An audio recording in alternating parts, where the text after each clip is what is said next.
Fight Show, episode 21, live on the interwebs. Back at it again for another week. What's up, bub? It's been an interesting few weeks, man. Oh, yeah, just save it. Save it for later. Fight Show, episode 21. We'll call this the Team for Show because Joey Body Bags is fighting this weekend. Presented by One of the Punches Apparel, 717 Surplus. And our friends over at CannaDips. I miss the camera every fucking week, bro.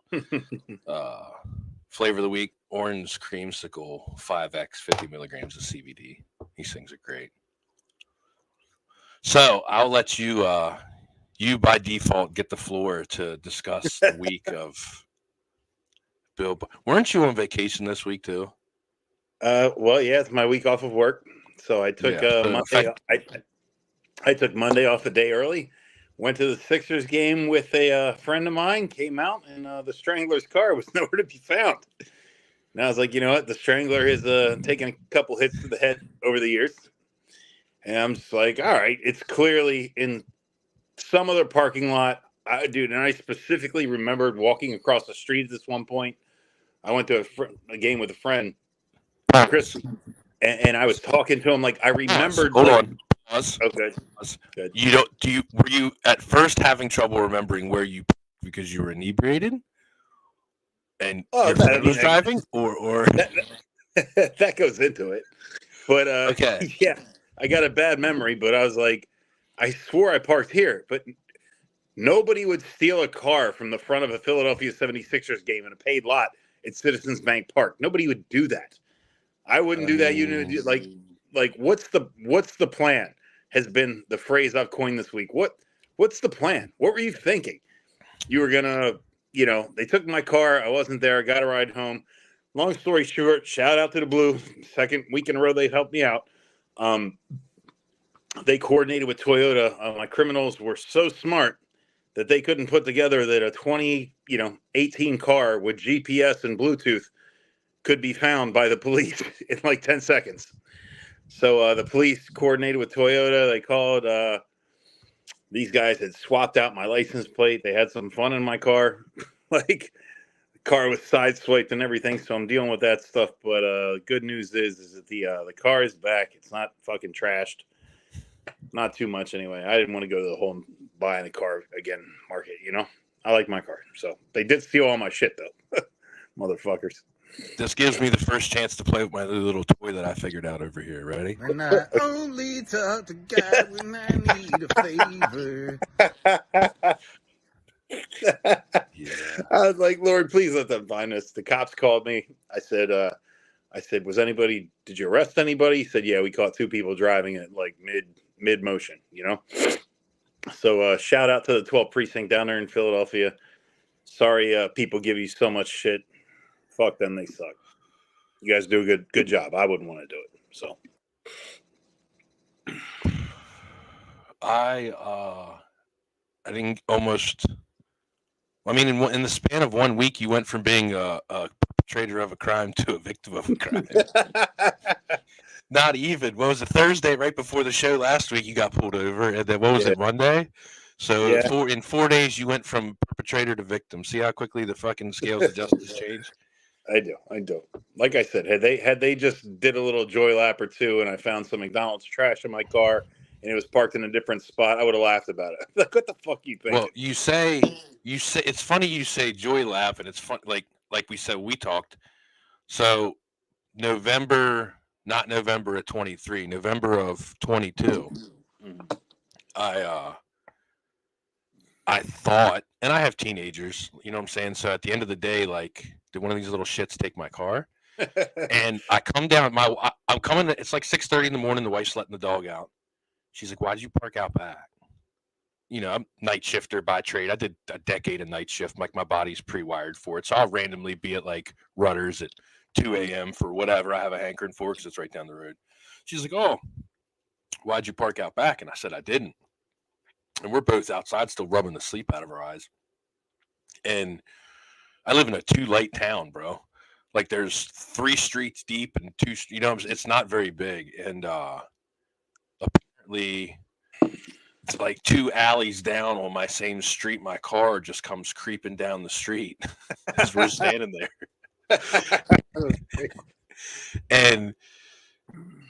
and it flies, but then they see it and take off and fly past the house and blow through an intersection. And my wife just like in her slippers, jumps in her car to chase after him.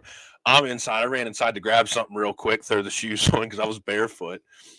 By the time I came outside, she's down the fucking street. Well, there's no other car for me to go in because both of them are fucking going. So, needless to say, my wife's a gangster. She chased them down. So, I'll tell you what. Some of the cities locally here on the East Coast have received some negative praise for shit getting pretty crazy down there. Whether it's New York, Philly, Chicago, New Jersey. It's like. Don't be shitbags, people. If you wouldn't want somebody to do it to you, don't do it to somebody else. I would never steal anybody's shit. Who the fuck would do that? That's some dumbass shit. So I've had a very non-heterosexual week, like a lot of non-heterosexual activity going on in my life. And now I'm working with that's always a plus. Yeah. No. The setting on this. It's this setting. Brent's doing tech support here in the back. It's the setting on this. I can move a certain way. And I don't know, from pulling my mic in and out, I have earbuds. It had the sound going through. I was getting feedback the other day because it had sound coming in and one mic going in. I don't know what was going on. But you're the technology. Yeah, you're the technology people, man. You're the brains behind the operation. Hold on. You know what? Now that I know Brent's here, I'm gonna debut this my new little toy over here. Brent, if you're still with us, this one's for you and Christy up here in the top right corner. I found in all my late night fuckery, I found a way to make Bill dance in his gay shirt in the corner of the screen. My non-heterosexual I only talk to God when I need a favor. That was just on the fly. Like I grabbed like 10 of the easiest sound clips I could grab, and I had yours. It's Brent said it's just like in his dreams. Hey, shout out to anybody who listens to us. No, shout out to anybody who listens to us and enjoys MMA. I appreciate that for whatever reason you guys give a shit what I have to say about anything, and anything that I can do that is humorous to you or make your day better, give you a laugh, I'm for it. So if me singing in the background to shit and sound, by all means. He left, guys. See, look what you did, guys. He left. No. You good?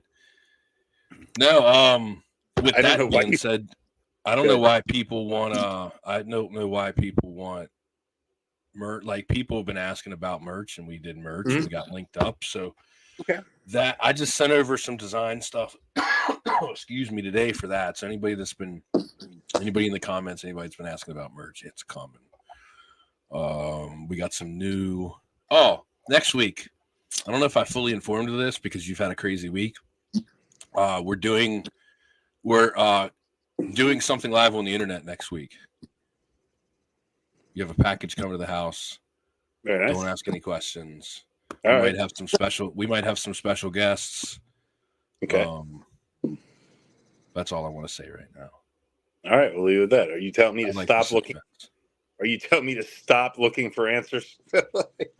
I mean, it is. It's just something kind of cool and new that we had the opportunity to partner with. We got a code coming for anybody that's interested in it to save them some cash. So just, kind of something else like Brent said he's going to steal the package. I don't know if that's referring to, if that's a sexual innuendo or if that's meaning he's going to porch pirate your mail.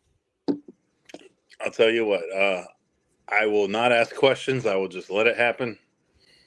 I will receive the package and then we will go from there. So I won't even question what it is. I'm anxious to know. Are you working next Saturday? Is next Saturday the Saturday show? Because Christy just said you won't be there Thursday night. That is correct. But I would take off for the show. If you had something bomb planned, I would take off for the show. It wouldn't be a big deal. If you had something kick ass, we'll talk off air, man. If you got some like next level shit and it's happening on Thursday, I'll be here. I mean, I don't know. It's a thing with here's the deal. It's open ended. We haven't finalized details on it yet. Christy, you know what's awesome? While we're running the podcast live on the internet, I'm learning things about your life that you just probably don't even remember. Probably don't want you to know, but yeah, okay. That sounds like a legit thing. What do you so shirts? I don't remember. I can tell you this about the shirts, though. Well, I'll tell you whatever you want to know off air. I'm just not telling the general public. But anyways, anybody that's been asking, I told them I've been working on some logo stuff. What you see in the top right corner there, that's what's going to be on the shirt in some form. We haven't finalized anything yet. We're still going back and forth with designs. So I know a bunch of people like internationally want it. I'm making sure I gotta talk to them and make sure we're good with that, but it shouldn't be an issue. If anything else, we'll buy them and we'll ship them out to you guys internationally if you want them. So, Christy said she's the CEO of Bookwalter Industries. That's a glorified title for somebody that's a personal assistant of the Manhunt Strangler. She is the only person on this planet who could do what she does. I will put it that way. There is nobody else who could do for me what she does. Because most women would just quit and leave. They'd be like, "Fuck that, I'm out." I'm like, yeah, that's a smart business move, you know. Yeah. Like, it makes sense, you know. But she hangs in there, man. She makes my life go around, man. I really appreciate her. So shout out, Christy. Fair enough. Mine's all right too. She keeps me going. No, she holds it down. We hold each other down. It's all good. We lucked out. We got some good ones. But if we're over here ranting for like wasting 12 minutes of showtime, just that's what I do, bro. Joey Pfeiffer fighting Saturday. What's up? Hey, we'll go on record and say my very, very first favorite fighters were the Diaz brothers. In this modern day and age, yeah, Conor McGregor has a superstar status, and you know this guy, that guy, and Islam Makhachev and shit like that. I know Makhachev is completely capable of a 5-round decision. I know that McGregor is huge star power. My favorite fighter on the roster to watch is Joey Pfeiffer, man. Dude, that guy sits on his punches so fucking hard. You know, I was thinking about that, and with him choosing to fucking head on this punch machine shit at the PI, like I'm all for it. But I don't I said we're a bit I can't say we're a bit biased. I'm biased. We definitely know. No, because honestly, when it came to was it Andre Petrosky's last fight? Yeah. You called it honest. Yeah, I did. You said this is what I think. You know what I'm saying? And guys, but hey, he took a tough matchup. It is what it is. I'm sure with the coaching staff. I was actually literally just messaging with Jonathan Webb like 10 minutes ago, just letting him know, hey, bro, we got you. Just showing some love out there to the coach because I've been following Jonathan since before he was in the UFC. You know what I'm saying? But we've definitely got an affinity for our PA fighters. I'll tell you what. I think we are a little biased, but these people on the internet this week, or especially like today, that video dropped. Joey dropped that video. Yeah. I saw that. Like, you must not fucking know who Joe fucking Pfeiffer is, dog. I'll tell you what, he is going to. I personally think he's going to flatline Joe Hermanson. Joey, like I said, I've watched Joe since an amateur fighter when he was hitting people harder than I thought was safe for an amateur to hit somebody. Like this guy should not have free reign to just hit some 1-on-1 fighter in the face as hard as he can. Like Joe, hits very, very hard. And if you've ever seen Joe or his body structure, the guy's built for fighting. I mean, he's built for fighting. He generates so much power on his punches. And when you watch dozens or even hundreds of amateur MMA matches, and then you see a guy swinging like that, you're like, please just submit this other guy. Don't fucking knock him out because the crowd's going to gasp and they're going to look at it like me, like I could have done something to stop it. I'm like, Joe hits that fucking hard. And he is definitely, I'll go on record, he's my favorite fighter on the roster. I look for, dude, that guy sits down on his punches. He can wrestle. He hasn't even been forced to show it yet. Guy can wrestle if he needs to. And he's always in the fight. He is a modern day, more skilled Chuck Iceman Liddell. I mean, Joey doesn't take a lot of hits either. You know what I mean? He's just a completely skilled fighter. He's a dark horse to be a champion by the end of 2024. He keeps on knocking these guys out the way he is. He's going to climb fast. Hermansson's got a number next to his name, bud. That's kind of once. Oh, It's still a double-digit number, but I think it's a nice. No. Joe Piper's it's a nice landing spot for Joey, bro. Yeah. No. He's the fuck is that guy? I love. He got a new toy. You're playing right now. I love Joe's story. I love the way he fights. That makes it even better. That makes it even better. And honestly, my favorite fucking Piper soundbite. We're gonna fanboy it up. I don't give two fucks if you don't like it. Keep scrolling. My favorite. I'm gonna mutilate it, and I do it every time. But it's like he doesn't want to be a role model. You can. How is this? Like you can be an inspiration or something without being a role model. Like Joe's Joe. Yeah. You know what I'm saying? Like I really condone the fact that there's kids of a teenage year that don't know what they're doing, that are living in stable environments, that should probably watch the Joe Piper story or listen to their attention, because it just goes to show you what the fuck you can do if you put your mind to it and just work. Joe, he is. We may or may not be hearing from Joey. I think we're going to. We're going to be hearing live from Joey pretty soon. So we'll keep that one in the wraps, just between you and I, Gary. I haven't been, and again, all bias aside, all whatever, like I haven't been this excited for I was genuinely excited for Conor on the come up before the whole Conor hype train, because I used to watch like religiously. I couldn't have done this show at that time because I wasn't paying real attention to the UFC. Like I was doing a lot of regional shows. I was working in the regional aspect of the business. That's when, me and you were working some shows together, and I was going hardcore on like Bama, Cage Warriors, KSW, like all the like Eastern or Western Europe, like the stuff that would be kind of prevalent to us, because at that time you weren't seeing a lot of these guys. I literally had an Access TV subscription. I subscribed to a certain cable package so I can get Access TV so I could watch Inside MMA, because that's all I wanted to watch. I didn't give two shits about the guys in the UFC. And not that I didn't give two shits, I just wasn't focused on it. Same way now, it's like it's hard to focus on everything else going on with the amount of UFC we have. Yeah. No, I think like I said, I think Joey, I like the way he fights. I like his style. So yeah, I'm fanboying over the dude. I've never seen an amateur hit this hard. I mean, he's up there. And if he knocks out another, I think he's going to win by knockout this weekend. What's Hermansson, number 10? 11. Last time I looked, I think it was 11. Okay. Well, if he knocks Hermansson out, they're not going to give him anything less than 11. He's probably talking 5, 6, or 7. If he knocks that dude out, he's in the mix.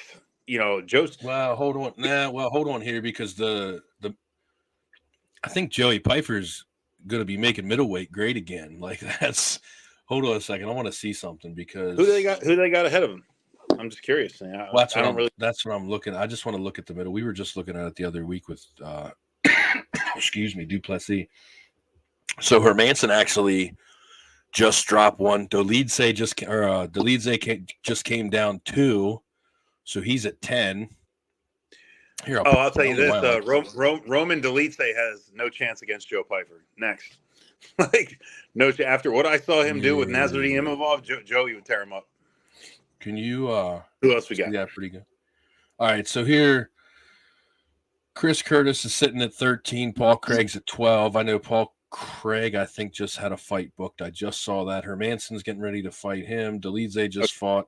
Kamzat's sitting around. We don't know what they're planning for him, but I'm assuming sometime in the next 2 to 3 months, maybe even sooner, he's going to be doing something. He just jumped up. Imavov just jumped up 3. Yeah, he looks sharp. Brendan Allen's booked. Costa's booked. Vittori's booked. Cannonier. If Cannonier comes back, he might be looking at a number 1 contender fighter, a title shot. Robert Whitaker's booked. Izzy's on the shelf for who knows how long. That's why I said there's a lot of stuff going on at fucking 85 right now. So for Joey to come in right now, while it's in a little bit of upheaval, I think he can jump up to single digits real fast. He's a dark horse. I'm not saying he's my favorite. He's a dark horse to be a champion in late 2024, early 2025. And you know what? I'm not even mad to these people out here that are fucking mad about the people that Bo Nickel's fighting and the people. Look, he's not here for a good time. He's here for a long time, and he's also here to perform. Like these guys that they're putting at the apex. Bo Nickel, again, only been striking since 21, so all the credit in the world goes to him. On top of just for that, not even talking about his accomplishments, you know, collegiately and afterwards. But that guy, the rec hall, I don't even know what the rec hall that's like their small gym at Penn State where they host. That thing is to the fucking gills to come see Penn State wrestle every time they wrestle.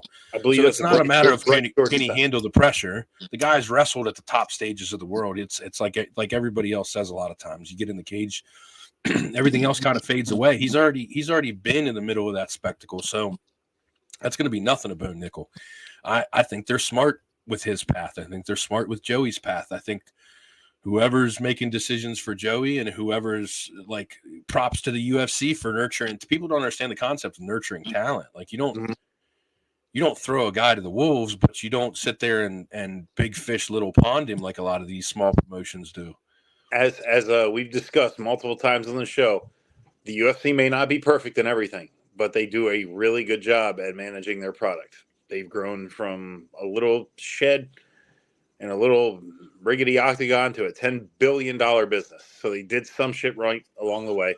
They have a plan for everything, no matter who wins. So in 30 years, and if you think about it, and again, this is the type of stuff that like intrigues me with the business side of things.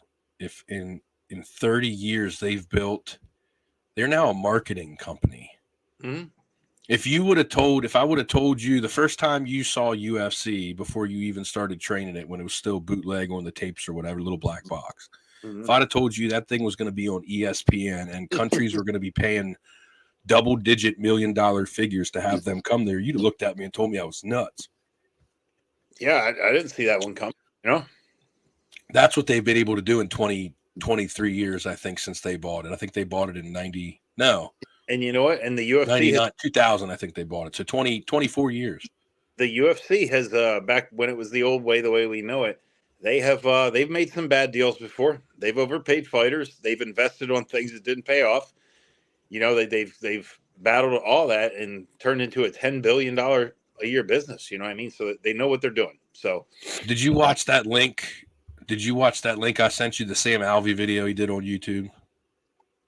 You know what? I started to. I didn't get the whole way through it. Yeah, where he's like, I'm the karate combat champion, you know, fighter. Yeah, pet. and you know what? Sam Alvey, he says it in there. He had 25 fights in the UFC. The guy was like, if you look up journeyman fighters, recent journeyman fighters, like you got Jim Miller as number one, and you have Sam Alvey's been doing it for a minute. Yeah. And he left and he got cut by the UFC and didn't renew his contract or whatever the situation was behind the scenes. But like he's the karate combat champion now, so he's doing something else that he wants to do with martial arts. And I personally like that video. I think that's the one thing that the antitrust suit's going to be able to settle is probably going to get a little more transparency on these things, which if you looked in the right places, like you post fight purse numbers on the internet, and there's a certain segment of people who probably walk around every day completely miserable, but then they're on the internet and they're like, these fucking numbers are fake. Well, okay, here's the link, jackass. They're from the Nevada. They're reported by MGM Bet, and they're from the Nevada Commission. So, okay, like whatever.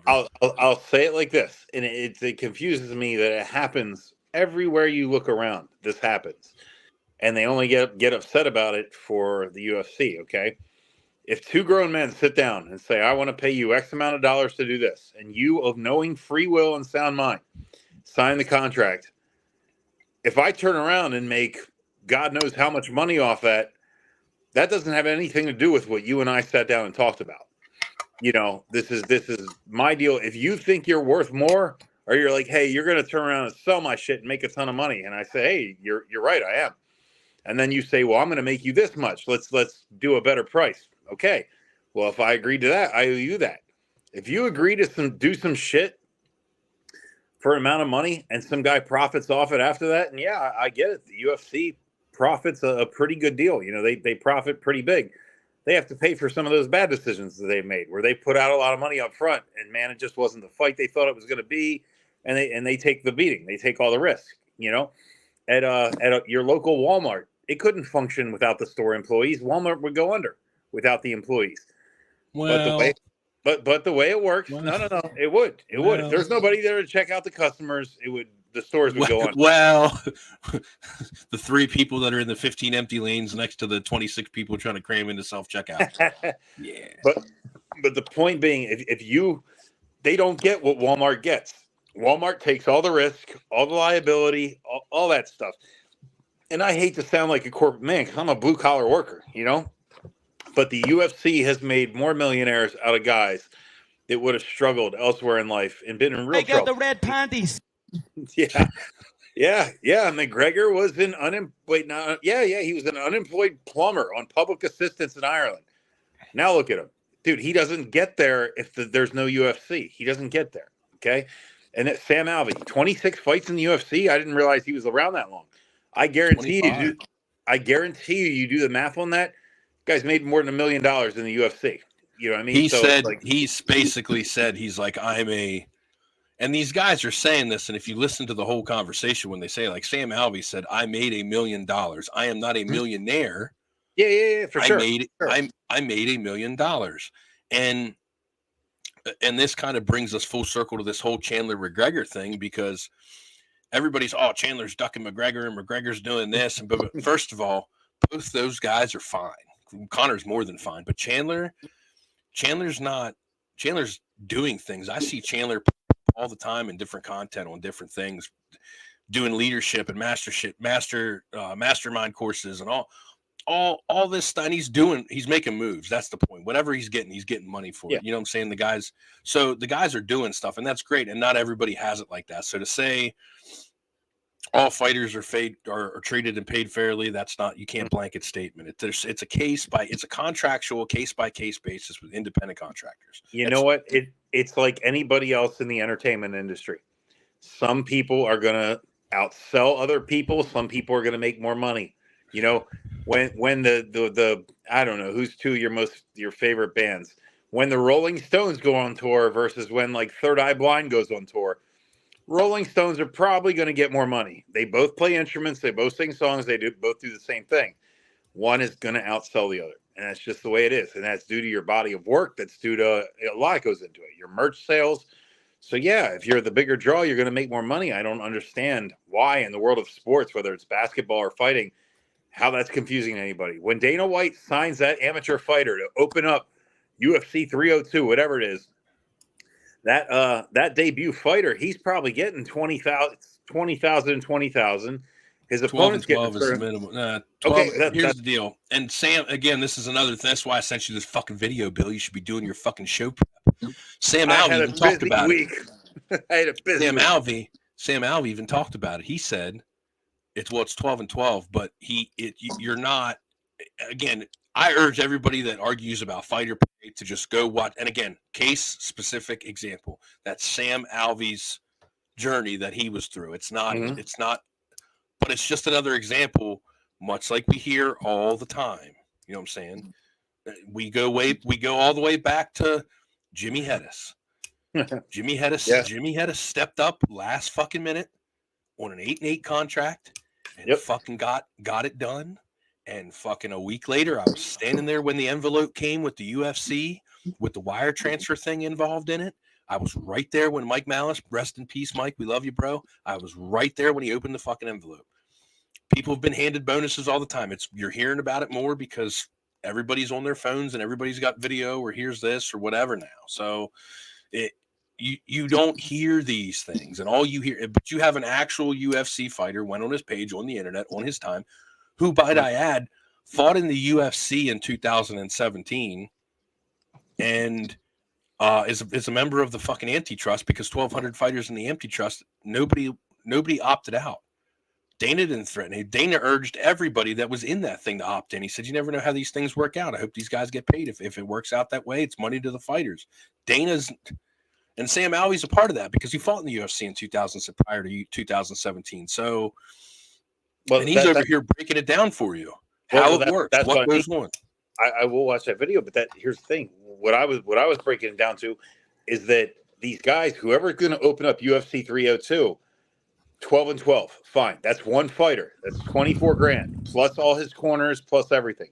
I got to pay your opponent too. That first fight that opens up UFC 302 is going to cost $50,000. Nobody bought $50,000 worth of pay-per-views to watch you. Nobody. I don't even know, most people don't even know who the pay-per-view guys opening up the card is. You didn't make me that money. People bought this card for McGregor versus Chandler. You happen to be on it. So I'm taking a loss, giving you a chance to build up your resume so I can make some money off you one day. You know what I mean? So, yeah, I get it. It's a shitty contract. It's not compared to what some of the other things are making. The antitrust lawsuit, I won't even pretend to speak on. I won't even speak on that because I don't pretend to know the laws. I know bare basics on it. I know that a lot of the time shit gets settled. There's finite details, but again, this is the transparency we're getting now, so I can dig it because it gives you a little more fucking insight. So again, you have just to make sure that people are getting the right information. Especially, I don't really do it in the groups, but on my content, as you know, if you follow me, Bill, you can attest to this. It's 99.9% fuckery. It's jokes. It's blatant jokes. It's stuff that's, and it's, again, when I say this and I preface this to everybody, it's mad respect to anybody that walks the cage. It's all just fun. There isn't a lot of grown ass men I know that if there's a respect level there, that there's also a ball busting level there. And that's all it is. But if important news breaks, we're considered media. So I want people to be able to hey, I'll quote sources. I'll do this. So when these idiots are arguing that UFC fighters are getting paid $3,000 and $6,000 to show up and you can literally just be like, here you go, bro. That's not here. If you think that, then I'm sorry, you're misinformed. Now, if I show this to you and you still want to be an asshole about it, then you're just a miserable fuck. And I don't care, but I'm at least going to try and educate or entertain somebody if they're stopping by my content. So at the very end of the day, it doesn't matter what business you're into. If you break it down, Garrett, if I offer you money to do something and you say yes, and you're willing to sign a contract to it, if you don't like the deal, don't do it. Don't fucking sign the deal. That's fine. Nothing. Is there cases where fighters have been leveraged? Yes, because you have the shit with the Dustin Poirier situation. There's nature of doing business, and there's the way things are done, and it's just the way things are done, and you're in the business to promote and make money. So yeah, I'd announce fights before they're 100%. Oh, okay, yeah. So it's like I can see it, but you have these guys now where there's a little bit more transparency. Mm-hmm. Whatever was going on with the Dustin Poirier fight the other day, I'm 99% sure of my own opinion that was a leverage, in some way, shape, or form. That was some backroom stuff that the curtain wreck real quick, so I can hurry up and stir shit up real quick, so we can. I don't know what was going on. Somebody, it is what it is. Whoever it was, somebody wasn't on the same page. Whoever it is. No, it wasn't that. It was I 100% agreement. It was a play. There's no reason for you to not talk to your manager for a couple days at that level when there's that many zeros and numbers involved. Before you make a post, yeah. You're such a consummate professional. You run multiple businesses. There's no reason why you would tweet that out before talking to your manager you haven't talked to in a couple of days. Again, whatever was going on behind the scenes, shout out. If Dustin got it done, Dustin got more money. Kudos to fucking Dustin because we're all about the fighters on this show. But for sure, you're seeing a little bit more now, just like with everything else. Everybody's got a camera, everybody's got a phone. You're seeing a little more now. Guys are, I'm sure there was a time back in the day under different ownership where they had the leverage, and if you talk shit about them, they'd find a way to get rid of you. I'm sure that's if I work at fucking Rudders and I'm in there posting videos and shit about Rudders being a dog shit place to work and it's gross and it's this, that, and the other, and putting a bad image of Rudders is going to fire me. Oh, the next day he'd be gone. Next day. You know so, and Rudders is a local gas station for anybody not watching around us, like 7-Eleven or any little quickie mart, per example. But I mean, yeah. So it's like I said, there's so many finite and gray areas that. And real quick just to school you on something, Bill, I come from a world where colors mean things, and I won't go into a lot of detail on that, but significance of colors. Like if you look at the new Fight Show logo up there in the corner, it's like gray and black for a reason, because that's kind of where we operate. It's like we're not in the red corner, we're not in the blue corner, we're not the little guy in between, aka Bill. We're now kind of like this little weird, like anti-media. Like it irritates me that the 14-time journalist of the year who aside from all political beef shit he's got with Dana, like Ariel's awesome. I watch his show every week.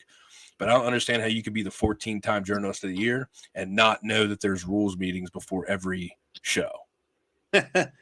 He made a mistake. Maybe he just wasn't allowed in the area, or But I understand. But I don't know if it's my peeve or what. But you get these people, and it's sometimes why I clamor in on the internet, and I really shouldn't. But it is what it is. I got time. If you're going to talk about something with that much strength and passion, at least be educated on it. Like it's just kind of.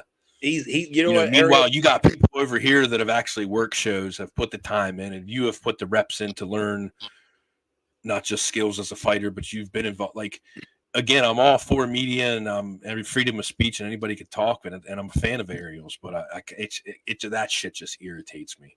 And the guy made a mistake, or nobody knows everything about everything. You learn about this game all the time. Even as a referee, I'd have some crazy shit pop off one time, and I'd see it, and it'd be some shit I've never seen before, and I'm like, oh fuck, and I got to think of this shit on the fly, and I have like a second or two to figure it out, and I haven't always got it right. I've even blown ones before, So Ariel, here's the difference. At the end of the day, everybody makes mistakes. We're all grown ass men. Just because I didn't agree with something the guy said doesn't mean I'm going to try and cancel him and boycott his show. I just said I fucking love it. Like Ariel's, I watch Ariel. You know what I'm saying? Like, I found out Andy Foster was coming on. Where was Andy Foster to talk about this rule change that, No, it's I can dig it. It kind of, like I said, there's just little pet peeves about stuff where I'm different. I'll go balls deep in something if it interests me. So if you don't know, you don't know. He made a mistake. I wouldn't let that too much sully his reputation. He's still a very good journalist. I'm not over here like demanding that he be taken away from the. No. It's Ariel said something. He fucked up. He didn't know. Now he knows. He learned something. I'm either here to educate or entertain you. You know what I'm saying? There's no point in doing this if we're not doing both.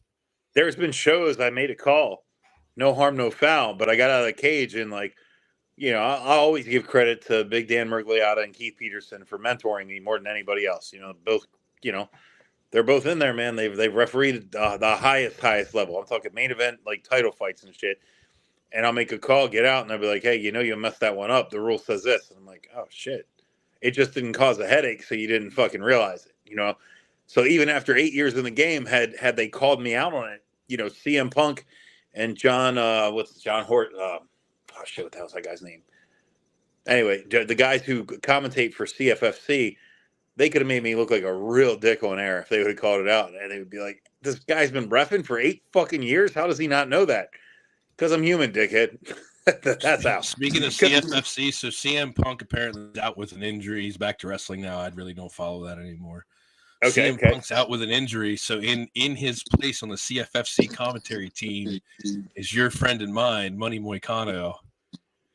He's going to be calling CFFC. But dude, I'm going to watch just because of Money Moicano's. And I watch CFFC a lot. But how brilliant is Rob Hadak for that move? Whether you like Rob, don't like him, had good interactions, bad interactions. I'm talking straight marketing. How good is that? The people have found, dude, that guy's sound clipping everywhere. Money Moicano? Dude, here's the deal. CFFC, and I'm going to give y'all a little nugget. Again, we're here to entertain, but we're also here to educate. CFFC is killing the fucking game right now. They just started this match day wrestling thing where they're doing like all kinds of unique matchups in unique places for college wrestling. Moving in on that, that's growing in popularity. It's never been as popular as it is now. CFFC Muay Thai just debuted in Philly. Yep. That's a game changer for US because I know all the Muay Thai heads out there. Shout out to the homie Shane Snyder, aka Shane Patrick Nomad. He's all them Maryland guys are like gaga, and then you got the changes going into Maryland this year with Pat Pinella leaving. So like them guys down there are finally getting their shine. The Muay Thai guys, the guys in Maryland. So like we said, when we did the first show of the year, there's a lot of cool stuff going. But yeah, I digress. CFFC is changing the game. Like They're I just will changed. say, They're.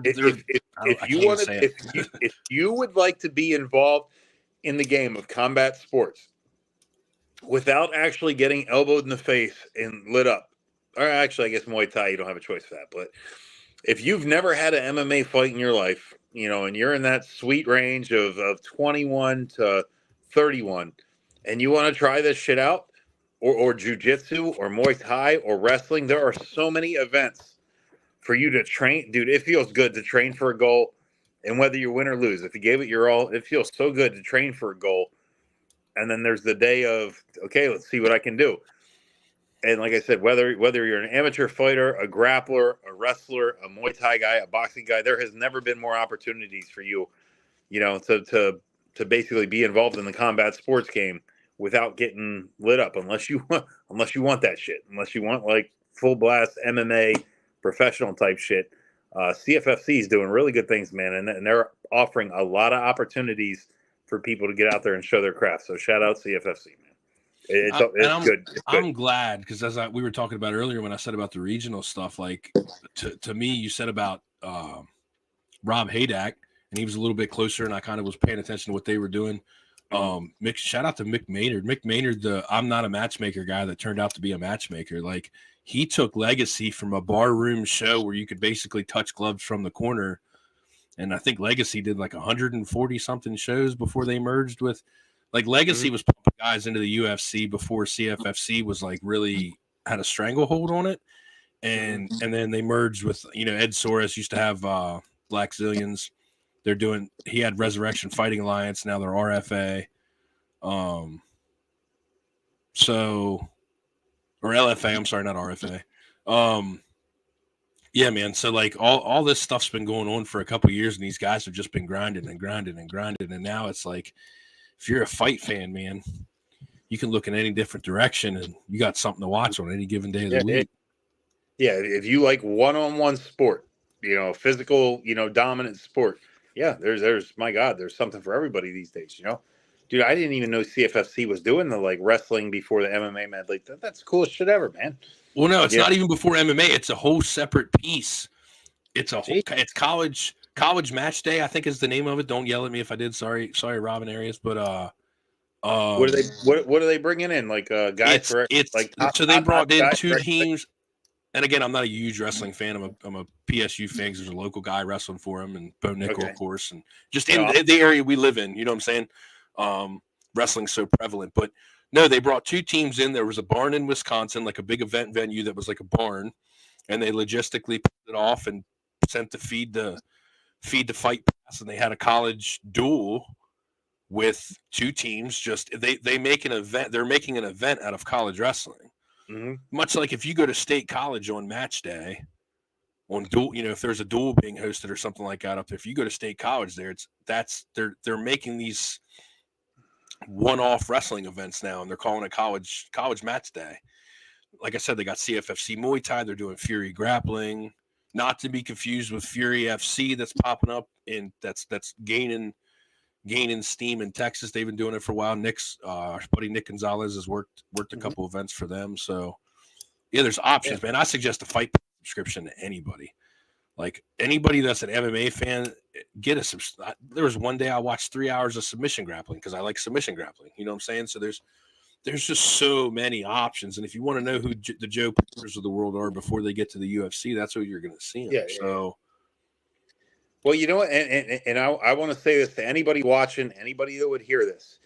When you, excuse me, I want to sneeze. When you participate in this and you do the training and you do the diet and you put the work in and you actually fight, you get to appreciate the sport.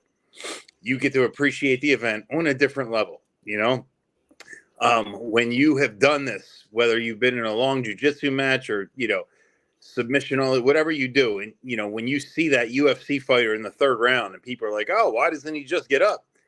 And you've been there before, like you're a better fan. You're a better, you'll enjoy the sport more. I would encourage anybody listening to, if you haven't already done it, I'm old, my time has passed. Like I'm completely chill sitting around with my friends on the weekend. But if you're ever thinking about or you want to get involved in jiu-jitsu, join your local reputable gym. Like get involved with the sport. You'll be a better fan, better person. You'll be healthy. It's it's good. So No, I'm actually getting ready to get back on the mat. So what I'm saying is sometime when it gets warm, summertime, at some point, we're gonna have to do some like old man, like old and then slightly older guy, sub only, no time limit. older guy. Yeah, we go till Bill's laying dead on the floor or my fat ass. The is laying. advanced division. That's the old guy.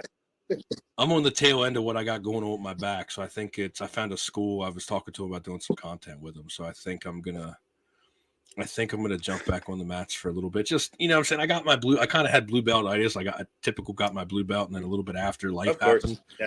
And I didn't get anything after and I was also 35 pounds heavier when I got my blue belt. So Nelson's my spirit animal. If I go to enter a grappling tournament these days, it'll say advanced blue belt. People are like, "Oh, you're a really good blue belt." I'm like, "No, I'm a really old one." Like the advanced division, you know, the grandpa division. Yeah. Yeah. I believe they call that the senior division, Bill. Oh, is that what they call it these days? I don't know. They probably yeah, I don't know. I thought, dude, I would have loved to have done some stuff on grappling, UFC Fight Pass, if I had been an active referee in the UFC, you know, and shit like that. My life just took a different path, and that's fine. I'm completely okay with it. But I would have loved to have had the opportunity to do some of that stuff, you know. Is that what it is? Is that why the passion's there? I think because we again, we had Brent Coleflesh wants to oil wrestle you. Again? I got it. He said that was like a fourth. He said that was like a 4-time thing, and that was it. Oh, you didn't know? No, he swore 4 times would be it. I mean, we both had different paths, but I mean, you got to look at from the time I was supposed to have my first amateur fight. I was booked on the Mass 1 card. When I say I go back with my last, like I was booked on the Mass 1 card. Okay. And right before that, I screwed my knee up. There was no fight. And then Mike and me just hit it off, man. And like he taught me the game. And just I was there for the Mass 2 show. I was there for a lot of the behind the scenes local. Like I wasn't there when he was going out and being with Jimmy and shit like that. But he taught me a lot of the game, man. Like I'd drive to Albany to do our show. It's a 5-hour drive. Mike's house in Wilkes-Barre was, you know, right past it, man. We'd stop, we'd sit, we'd burn one, we'd hang out, just talk about what was up, do a little game planning, clear my head, and then head up the road, man. Mike was a big part of that. That's why he's in the intro, man. Like, yeah. I'm kind of glad I didn't get to see him at the end. It would have been, I mean, one of them. You wish you could have done some things about it, but it is what it is, man. Like, he's still watching over. You know, not to change the direction of the show. I saw Mike at a Global Proving Grounds out in New Jersey, towards the end, and it was messed up, man. It's bad. You know, if you've never been there, if you've never seen that, or never seen a family member up close, like you see somebody one year, you don't recognize them the next. It was bad. You wouldn't, you know, everything wasn't what it should be. You know, I remember Mike always treated me great. But yeah, they're dude, man. Yeah, they're towards the end. You know, substance abuse, it's a real thing. It can turns out car theft and substance abuse are a real thing. This shit actually happens. And yeah, shout out Mike Molasty. He was trying to do big things, trying to do good things, and his life just took an unfortunate turn. Unfortunately, you know? youngest guy in the country to get a promoter's license. Yeah, he was trying to do his thing, you know. He was doing his thing. He called me one night, just like we were messaging back and forth about. He had sent me, he got a copy of the McGregor movie when the McGregor came out, and he got me the old Reebok fight kits. Mm-hmm.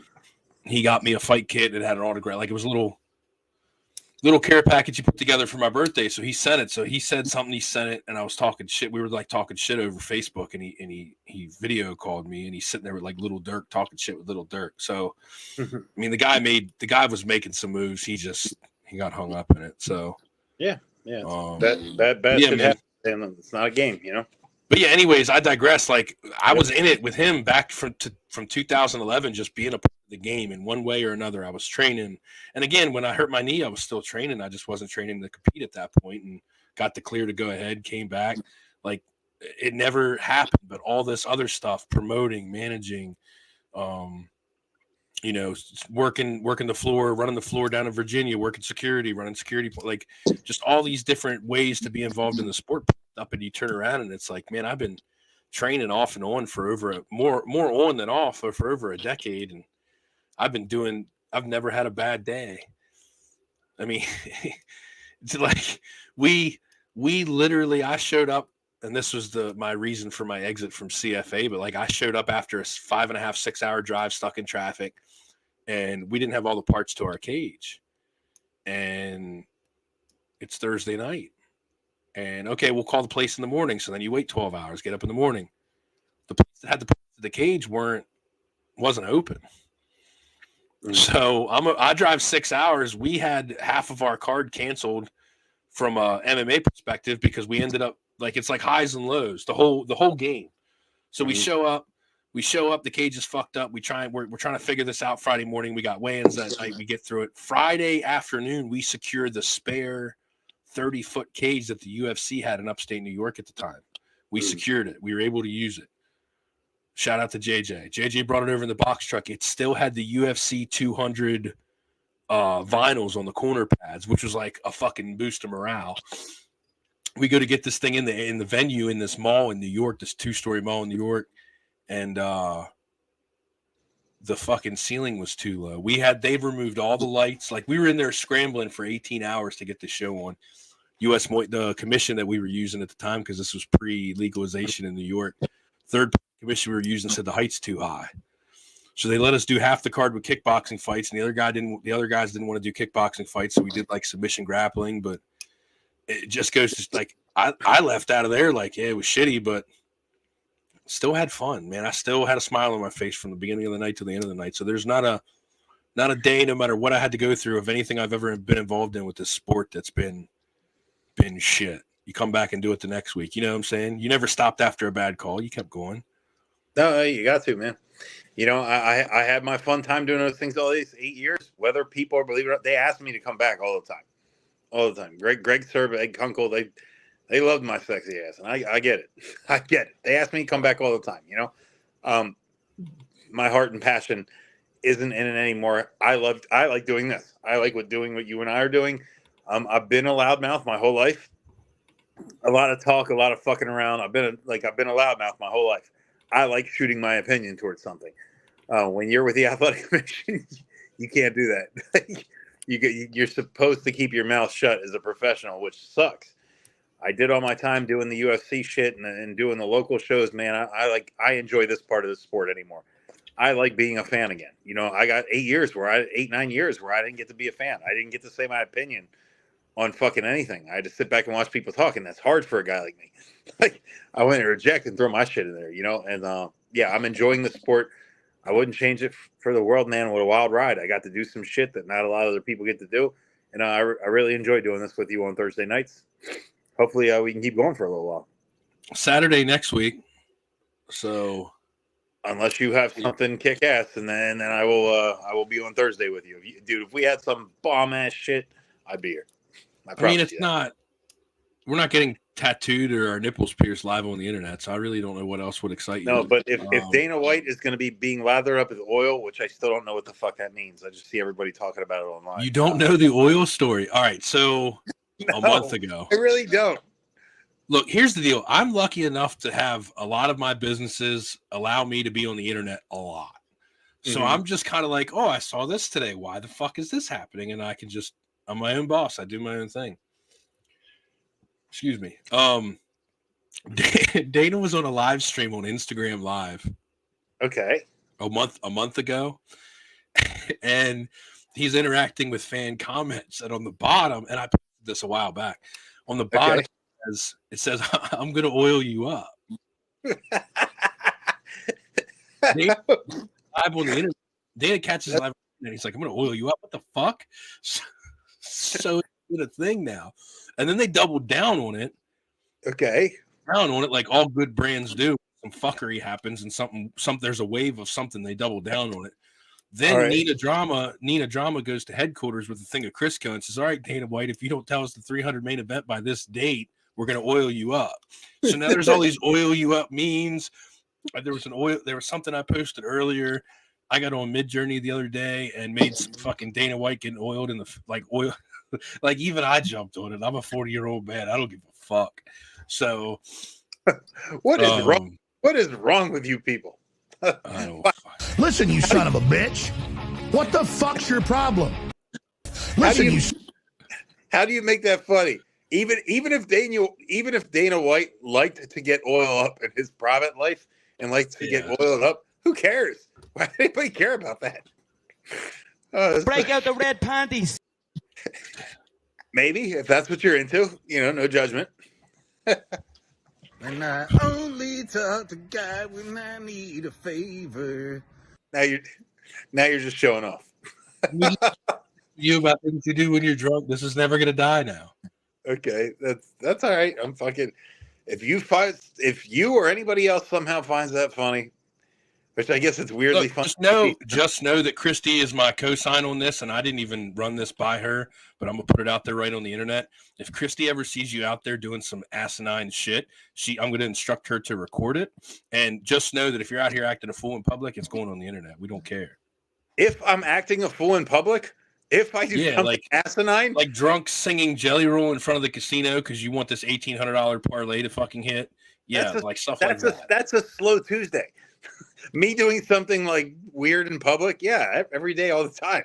That's what I do. Need some fodder for the show. We got sound clips we can upload. Yeah. We got fucking video files I can share on here. Take this chance to apologize to absolutely nobody.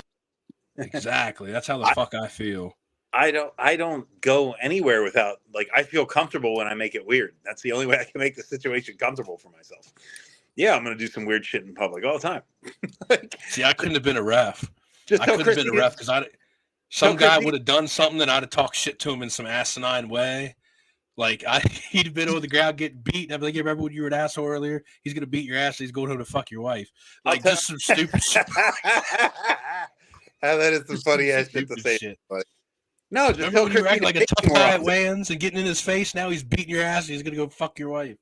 Yeah. No, just tell Christy to tape me more often. Yeah, no, I'm pretty weird. She said Bill asked me to tape it. See, put it right there. It is. Yeah, no, that's the only way. That's why I have my Sounds Gay I'm In shirt. That's why I have weird shit going on, is because it gets more normal for me if I make shit weird, and I don't care what anybody thinks. So she said wishes she had. I don't even know why I have to read these to you. She said I wish. Oh, I'm sorry. This was Brent. I thought it was Christy's comment. I wish I had video of Bill when I went through a drunk driving checkpoint. Oh yeah, that was a good day. Shout out, PA Police. Brent, I figured it out. So we talked about the great Ariel Helwani earlier, and Ariel Helwani has a guy on the show named Mysterious Frank. So I'm just saying, at some point, there could be a potential spot for a mysterious person to come be a regular on our show and not talk about anything official. This is my just put it out there in the universe. That's all I'm saying. Okay. I mean, the FBI does it on 60 Minutes all the time. They put informants on there, blur their face, pull John Cena. Oh, that would be great, man. No, that would be pretty cool. Brett, yeah, there we go. He's at it again, guys. What do you say? What if he just sits in the back and just mutters sexual innuendos based on the conversation that we're having? Can we call him Deep Throat, like back in the old Nixon trials? Can we call him Deep Throat? And I think his name, and try and explain to people that it's not homosexual in nature. I think his name should be not Brent Coleflesh, and the name tags that I just realized were not on the fucking. Yeah, we have our special guest, Krent Bowflesh. Krent Bowflesh. Krent Bowflesh. Yeah. Can we? No, it's and yeah, the drunken cops thing checkpoint. That was one time. That only happened. That only happened. Just get Brett on the show, and he says nothing. We got him on the show. Yeah, you can ask him a direct question, and when he doesn't answer, be like, "That's a yes." We could just insert our own answers. It doesn't matter what he says. We'll just assume. But Brent's fighting name is Smooth Pursuit. Here's the deal, though. I'm actually a long time ago, when scamming and fake profiles wasn't probably as prevalent as it is now. I swear to God, I was thinking back the other day. Brent pops up like through the MMA people, and I never put two and two together. Like I'm at shows and I'm seeing the guy, but he never has his picture up there. So I thought Brent Coldfish was just like some weird guy person that didn't have the real picture. It might not even be their real name until I actually realized who the fuck he was. Probably like two. I think we had worked a show or two in Virginia, and he popped up on Facebook. And then here's actual Brent being a person. So we could just make up some fake name. It'll be like he doesn't even. He just lurks in the shadows. Like he's never prevalent. Like I'll tell you Brent what. with Anybody sexual watching, innuendo from left field. anybody watching the show, if you want to see a little level of comedy genius, it is BrentColflesh.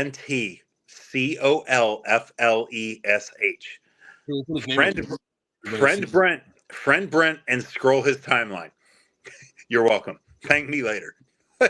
That guy posts some of the weirdest shit, and it's awkwardly funny, and I don't know why, but it's more intelligent, genius, comedic. I'm like, holy shit, that is funny. But anyway, we'll get off Brent Coldflesh. Did I just say that? We'll get off Brent Coldflesh. Sure, that's his last dying wish is for you to get off Brent Coldflesh. Yeah. Now we'll. I'm not saying it hasn't happened before. I'm just saying. All right, what we previewing the card this weekend. What are we doing? Just gonna go brief. Preview the card. Let's breathe through the main card, man. Let's see what's going on. And I'll try and give I'm you. not even really concerned. I'm not concerned about the rest of the card. No, there's some fight on there we care about. There has to be on the main card. They didn't just piece together one that's irrelevant. Yes, I'm looking forward to the Joe Pyfer fight more than any of the other ones either. There he is in all his angry looking fucking glory. How do you not realize that Joe Pyfer? Just look at his face, bro. Like we're fanboying it up tonight with Joey P. It is what it is. We don't give a fuck. We've been following Joey for years. Bill's been 5 feet away while Joey's done some of his best work. But he just his ancestors were Vikings. Listen, Joe, that's imagine you're like a woods people and you're living in the woods. And somebody like fucking that right there with long hair just jumps on a boat wearing furs and just comes at you with it. Like imagine that. As with many people, life's hit Joe hard. He deserves some good years. Some of the shit that he's gone through and some of the dude. I fuck with my brother. I talk to my brother. I hang out with my brothers every fucking weekend. We can call each other jerk offs. I can laugh with my brothers. I love my mom. I had a great life with my dad. I get to see my kids. Joey has had a rough go at some shit. He's been open about it on the mic. I won't speak on his life other than anything that he said. The doc's coming out. I'm stoked for that. Yeah. No, he's had a pretty rough go. So Joey deserves some good years, man. All right, what do we got? I don't know. I'm down here lurking in the undercard. Creeper. This guy, I'm Brent. I'm fucking Brent Coldfleshing the undercard. Staring at it from afar and making lewd and inappropriate comments.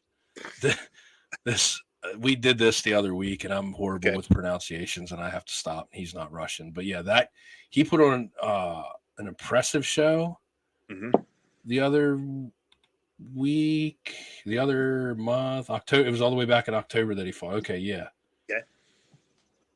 Yeah, that was a good show, a good fight against Munoz. I remember the GC from the MMA Hour was talking about him. He's a big fan of his. Okay. So I digress. I'm over here, but yeah, we're deep down in the undercard. We got some Uzbekistans. We got Max Griffin. I'm familiar with his work. Oh wait, Max Griffin, Jeremiah Wells. Yeah, that's Jeremiah Wells, another Philadelphia guy, homegrown. That's a coin flip of a fight. Yeah. If you tell me it goes to decision, I might assume that Max Griffin gets it. If you tell me there's a violent knockout, I'm probably going to say that was Jeremiah Wells. Who's he? Doesn't he train with? I think he's down there at Marquez MMA with all those guys. I don't know the inner workings of their gym that well, but I thought I've seen pictures of Jeremiah Wells working with some of them guys before. All right, so we're on to the main card. 7 p.m. start time for the main card, just so everybody doesn't forget. It's a fight night card at the Apex, so it's on ESPN Plus. Who you got on this one, Bill? Ooh, true coin flip. Petrosian. Bill's bets. No, Rodolfo Vieira is a world champion submission grappler, but that is a lot of all that he has. I think Petrosian is a little bit more well-rounded, and he's had 3 months to train, not getting taken down. So I don't know. We'll see. I would side with Petrosian. That's a coin flip of a fight. Michael Johnson, Darius Flowers. Wow, Michael Johnson's still at it, bro. You know what? What's Darius Flowers' record in the UFC? I'm just curious. Is he 0-1? He is new. I'm gonna look him up. Pull the old Tapo up. Okay. Can't believe Michael Johnson, still going at it. He's got to be approaching 20 fights in the UFC if he's not already there. It's got to be close. What am I doing here? Oh, 2 hours. That's why. We'll just make it easy. Little trick on the internet, guys. For those of you that still use computers. And I fucked it up again. See, look, I'm trying to be a jackass, and there we go. Sorry, it happens. It's cool. Forgive yourself. 12-6. No, he fights out of, wasn't who I thought it was. He fights out of Chicago. Who's that? Oh, LFA. He was on the Contender Series. He won a Contender Series fight and got a contract. I'm just trying to look through here and see if I see anybody I recognize. He's done some boxing, done some bare knuckle. What's his record in the UFC? Though? Hold on. What's his record in the UFC? 0-1, like. Yeah, he's 1-1. He's 0-1 in the UFC. He's 1-0 in Contender Series. He fought on the Poirier Gaethje 2 card and lost to Jake Matthews. Michael Johnson's a deep fight for him, man. Michael Johnson has like 20 fights in UFC, Yeah, Michael Johnson. I don't know if Michael Johnson was the same after the Justin Gaethje fight. Probably not. But no, I think that changed the trajectory of his, because he was, if I remember correctly, during the Gaethje fight, he was on the come up again. I'll tell you what, Michael Johnson should be able to get this guy out of here. Even if it's just playing it safe by decision. Michael Johnson's probably not scared at all after 20-plus fights in the UFC. This guy's 0-1. He needs to win. Yeah.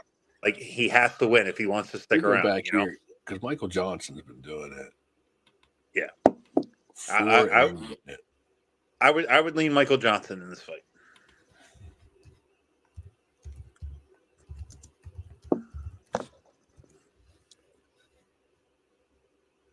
Yeah, I think Michael Johnson can slow that down to a decision and sneak out of there with one.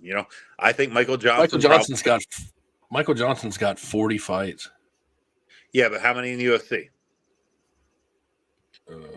It doesn't say on there. Yeah, 13 wins, 15 losses. Okay, so 2010 to 2023, been doing it for 13 years. So 28 fights in the UFC. Yeah, Michael Johnson should be able to get him out of there. Yeah, when I say get him out of there, I mean win.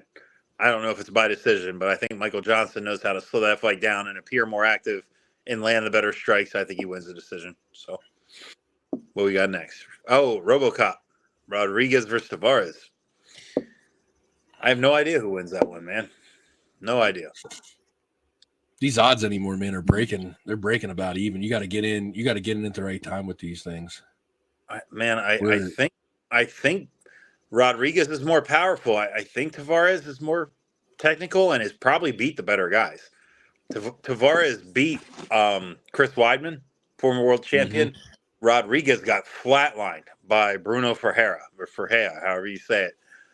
I don't know. The better resume is probably on Tavares. Yeah, he's definitely been around a lot longer. Yeah. Who's that one? I'm sure. Oh, Ihor Peteria. Mm-hmm. Yeah, Ihor. Ooh. Man, that's a tough one, too.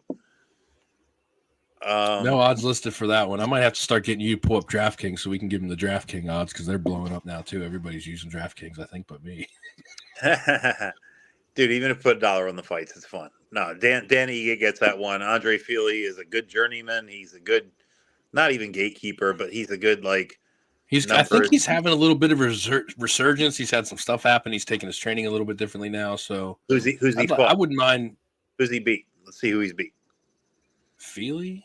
Yeah. Andre Touchy Fili. This is the name he goes by. He's had some good fight. What's his last three? He just beat Almeida. He's got wins over Senior Perfecto. Ooh, that's a good win. Back to 22. He was off for a year with an injury, I think. So Algio lost to Wood. He's 2 for his last 3.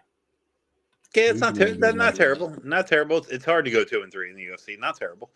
Yeah, I couldn't. I would think Dan Ige, just because Dan Ige seems more active and seems like he would land the closer strikes. I would lean Dan Ige in that fight, but I wouldn't bet it.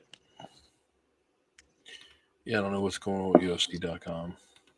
So I digress. We'll go back. Who else we got? Yeah, the Max Holloway. 23 and 10, 10 wins by knockout, 3 by submission, 8 first-round finishes. So there's not a time where I think Andre Feely was just on a little bit of a skid.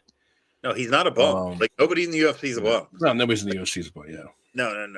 He's no touchy-feely has a chance, but Dan Ige I just think has been in there with the better guys. So I saw Hermanson at +3 something earlier. So Joey's closing the gap the closer we get to the fight.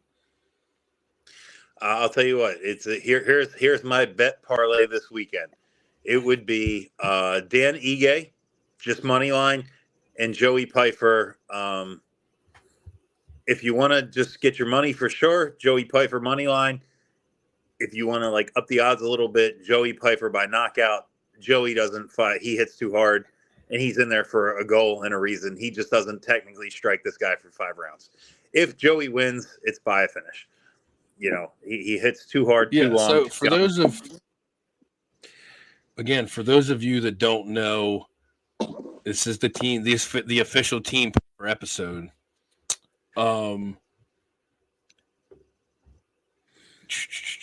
If I remembered this correctly, and I did want to look it up, Joey Pfeiffer has been to decision. I'm sorry. Let me make sure I'm looking at the right thing here. Mm-hmm. Round 2, round 2, round 2, round 1, round 2, round 1, round 1, round 2. Yeah, I thought I was right. Joey Pfeiffer's never been to decision in his entire false pro career. You're missing one. I refereed him at the 2300 arena. I believe it was for Art of War or CFFC. He decisioned a guy. It was so fucking hot. I'm sorry. My bad. I didn't. Yeah, that was his second pro fight. Yes. Yeah, that sounds about right. Second pro fight after. Well, it was here. It was so hot in that arena that night, and it wasn't the promoter's fault. I think the building had an issue. It was so hot, and the cage was red vinyl material. It was watching these guys slip while they tried to do their work was insane. Joey got the takedown on the guy a couple times and really just kind of tried to establish position. He couldn't gain any traction to pass the guard, to do any real ground and pound. He complained to me between rounds. He said, I can't even stand. I'm slipping. I was like, I can call the cage crew and wipe the mats, which we did. But the second you guys hit the ground again, it's literally like on ice skates. So that was the only decision that I've ever been involved with. Joe went to decision just because the mats were so fucking slippery. He finished Lorenzo Hood, who's the current bare knuckle fighting champion. Lorenzo Hunt, yeah. Lorenzo Hunt. And it says here too, and I'm an idiot because I always forget Tapo does this. Yeah, Joey, right there. One decision, lost in his pro career. And that was an odd loss. Yeah, that was a guillotine a couple years ago. That was maybe he just got caught, I have it on good authority from people that Joey is well aware of this little guillotine that Jack Hermanson likes to throw. We've all seen it. It's with the arm to the one side and the head on the same side. It's not your traditional arm and guillotine. It's just all of it's on one side. Joe knows about that. And the only other chance I would see Hermanson having is diving at Joe's ankles like Kelvin Gastelum for like an ankle lock. This guy. Well, then we get to see some of Joey's wrestling. The only thing I didn't like coming out with Joey this week, and Joey's free to talk about whatever the fuck Joe wants to. I'm just saying, and maybe it's him feeling that way, same way Nichols said he'll never fight on the prelims, and then kind of had a realization when he got in there and involved. Sometimes you say stuff, you're allowed to change your opinion. It is what Joey said. I don't want to look at a submission. I just want to knock him out. You carry the knockout longer. like after the fight, like you just kind of carry the win to the knockout longer. Mm-hmm. I want to see Joey's wrestling, but I've wanted to see his, you know what I'm saying? Like I've witnessed it. I want to see his ground game a little bit more at this level. I'll tell you what, a lot of people don't know this. After he beat Gerald Mearschart, they actually hooked up at a pro grappling event there for CFFC in Philadelphia. Joey beat him in that too. So, I mean, Joey is not lost on the ground. Even when you don't have to worry about him hitting you from a top position, Joey's not like, it's not like you're just going to take him down and he's not going to have any idea what's going on and you're going to surprise him with some shit. You know, that's not going to happen. The guy he was supposed to grapple before he grappled Jared Mearschart was Charles Chuck Buffalo Radke, who just had a win. Badass. Interesting. I like that guy. I like that guy, man. I'm watching for him. I like Charles Radke, but we'll get to that in another show. I think he's like a Colby. He's like, Colby's not doing what he's doing anymore. Let me do what Colby's doing. You're going to pay me for interviews. That's not the way it works, fella. Well, I will tell you this. He's got a more marketable style than Colby Covington. I'll give you that for sure. Well, yeah, definitely he does. But when you're sitting there going, that guy impressed the shit out. You know, if he learns to be a little bit more arrogant on the mic, he's going to make a lot of money. You don't have to like him. I just said he's going to make a lot of money if he gets. He's like, you guys should for interviews. Who the fuck is that guy? Yeah, I love it. I'll cut it loose. I can't even believe the UFC hasn't deleted this footage from all of their things. Charles Radke, Chuck Buffalo, as they call him. When he called the dude, when he dropped the F-bomb and called him. He said more than the F-bomb. He's talking to the crowd, the paying customers who pay his salary. And he says something to the effect of "fuck all you faggots and pussies" in the crowd. If you don't like it, when I said F-bomb, that's the one I meant. I'm trying to make sure we don't take you've been out of Facebook jail for like a day. Just bring it back a little bit. No. That is an F-bomb. Okay, it makes sense now what you're saying. I say fuck every other word. That's not an F-bomb. It's like back in the day when you used to call somebody a bitch and they'd get mad. Now you skip straight past that and call them the cunt if you want to get anything done. The fact that they had not deleted that lets me think that the UFC realizes, hey, if he keeps fighting like this, we could have a potential star here. You know, we could have what we wanted Colby Covington to be. Like, yeah, you're going to talk that shit. Dana's doubling down on this free speech is what it is. They made a big deal about the full free speech thing the other day. With the whole Strickland in Canada and him roasting that reporter and Dana White. You know Dana White. I mean, as well as we know Dana White. Like, Dana White's going to double down on that shit, just like the oil. Fuck it, run with it. I like it, dude. After before Duplessis became champion, when Israel Adesanya get in the cage and started dropping some racial slurs that would be, taken in a bad way in some of their stance. Somebody asked Dana White after the thing. They're like, "How do you feel about the racial undertones?" And Dana White's at the podium. He's like, "Wait, what racial? What undertones?" And they're like, Israel Adesanya dropped some N-bombs on Dricus Duplessis. And Dana White looks so confused that he goes, "Yeah, so he's black." That's like, it wasn't like, yeah, we need to talk about that. He's like, he's allowed to say, like, he's allowed to say that.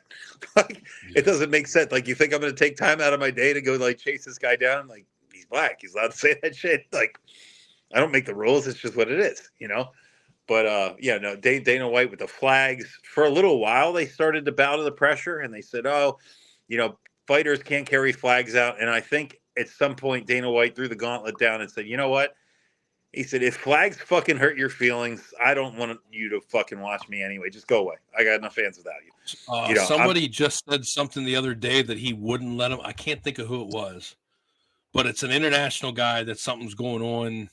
I don't want to say it's Palestine. I want to say it's something else. Mm-hmm. Something else was going on, and he made a comment the other day about they said I couldn't use my flag, couldn't do this flag because of this, or I don't know. Yeah. No, it's I like when I like when Dana White just say whatever the fuck's on your heart. If you're gonna play the flag game, Dricus Duplessis is walking around with the South African flag, and they thought apartheid was cool till the 90s. So if you're gonna fucking play that game, oh yeah, no. St. Pierre used to come out in his Rising Sun gi That's not a good thing in some people's history. That's a different thing, different time. But it's Yeah. like I like that Dana White lets his guys be his guys, and as long as they're not threatening to hurt anybody. Or Merab Divashvili got a Georgian tattoo of a Georgia flag on his chest because he was told he was not allowed to carry his country's flag in. But Dana White since revisited that, removed all of it. So yeah, I like the Dana White's letting his guys be guys. Good, bad, indifferent, ugly, pleasant, whether the crowd likes you, whether they don't. Chuck Buffalo, oh my God, I can't believe they haven't deleted that sound clip. They're leaving it in on purpose. It's just like, hey, this is our guy. If you don't, Mike Perry drops N-bombs all the time. Apparently, he has been given a pass by somebody.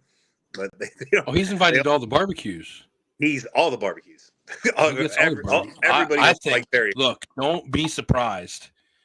And I'm putting it out there in the world just to manifest it. Do not be surprised if you see Mike Perry in a fucking cage very soon. That would be fucking awesome. I told you on the phone the other night, I don't see a reason for Feldman to go meet. Again, Feldman went and met with excuse me. Feldman went and met with Dana. 2 days later, the CEO from Ryzen went and met with Dana. Ryzen's been doing New Year's Eve shows for as long as I can remember. You know what I'm saying? Like over there in Japan. I don't see any reason for Feldman to come sit there and talk to him. And back to that Perry interview the other week. Absolutely. Listen, I as an MMA fan, we all understand why Mike Perry could never be champion because of the grappling and all that, but that doesn't mean we forgot about Mike Perry or turned our back on Mike Perry. Mike Perry is fucking pure entertainment. When you see his name in the lineup, you're going to have, nobody's going to take a smoke. It's fucking Mike Perry. He's going to do some weird shit or say some weird shit that you just can't believe. So I would, oh my God, if I got Mike Perry, if he were to end up on UFC 300, I don't know who he would fight, but I know it would be great. I just wish they would announce it soon so they could promo it, man. True hardcore MMA fans, we're never going to forget about Mike Perry, man. Mike Perry's the best, dude. Some of the sound bites and the entertainment he's provided us with over the years, and it's literally nothing more than him being authentic and genuine. He didn't sit there and think that shit out.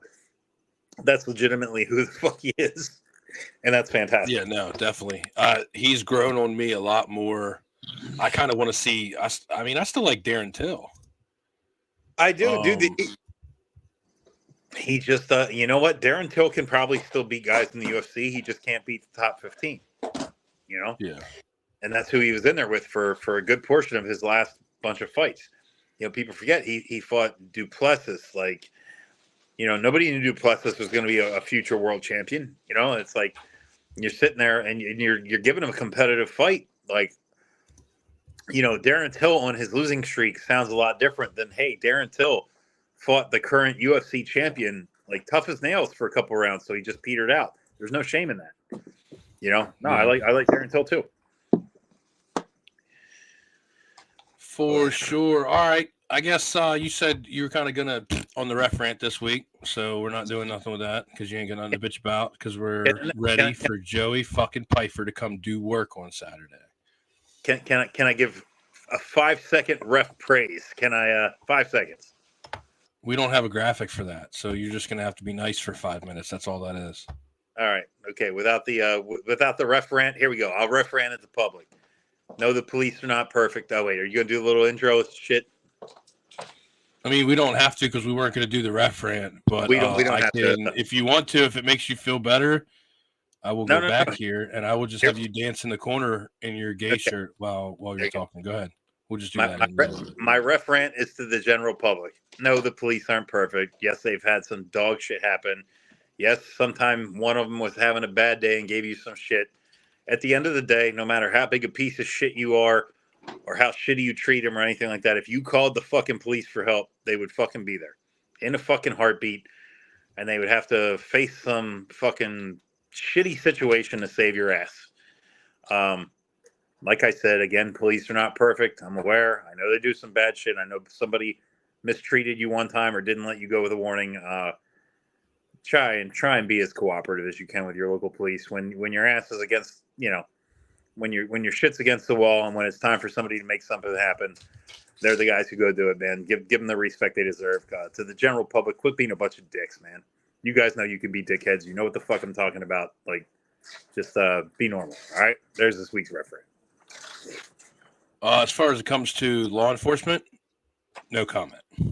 The views of Woodward do not necessarily reflect the views of Fight Show.